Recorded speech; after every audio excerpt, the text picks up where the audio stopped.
Hey, it's Web Junior 1977 here again.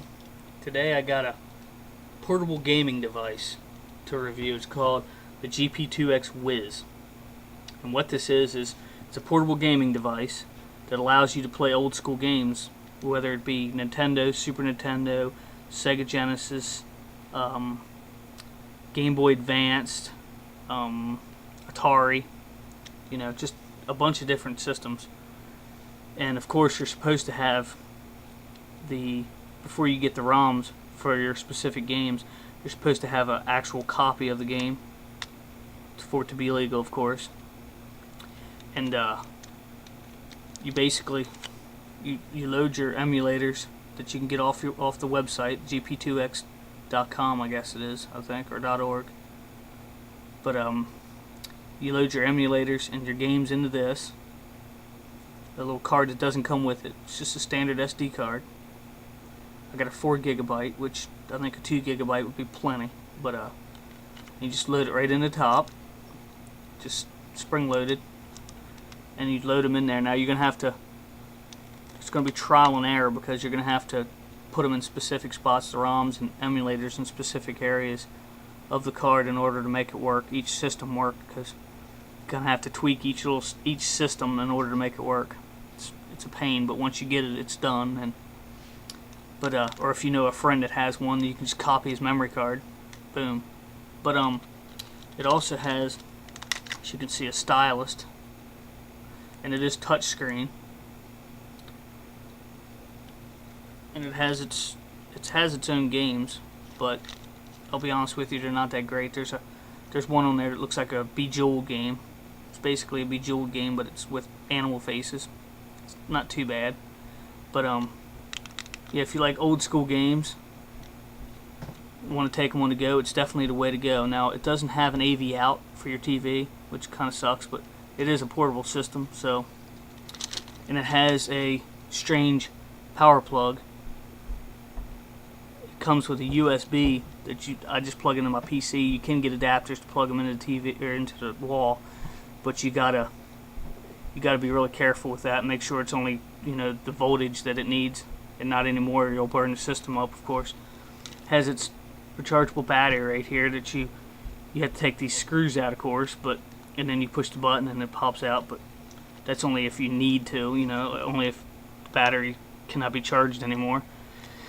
And then let's go over the system here. You got your directional pad, you got your menu, which works as a start button. Then you have your select, and then this is really strange. You got your A, B, X, and Y, which is in a directional pad formation, kind of, and it's kind of annoying at first, but you can set each system to whatever button configuration you want, so it helps to get you can set it any configuration, so that makes a lot of difference. But and you get used to it after a while. But then you have the L and R buttons at the top, and then on this side you have your stylus. You have your stylus, and then you have your wrist strap, which I don't think it comes. I think it does come with it, but I didn't use it. Then you have your power, and you can lock it in place, which mine is right now. Then you have, of course, you have a mic up here. You can also record your voice, and it also does e-books, I think they're called, where you can read your books online, or books on here digitally. But let's face it, who wants to stare at a tiny little screen? But you got your mic there, and then here's where your SD card slot's right in the top. Then you have, of course, your volume up and down buttons here. And that's pretty much it. And your speakers, of course, it's actually stereo, and it actually sounds pretty decent. But yeah, it's an all-around. It's supposed to be better than the Dingo, which they compare it to a lot. It's got a better frame rate for the games. You can set your frame rate to whatever you want. But warning now, if you set it too high, sometimes it'll glitch. So, and it'll freeze your games up. So you want to set it, as high as you as you can put it without it just messing all up. But I usually didn't even mess with that, and it played fine. But there's certain games that won't. There's certain games I've heard that won't play on it. The only one I've come across is Castlevania 3.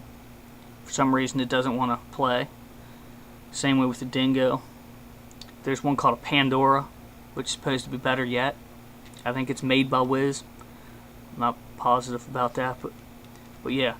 If you like old school games and you want to take them on the go, GP2X WIZ is definitely the way to go.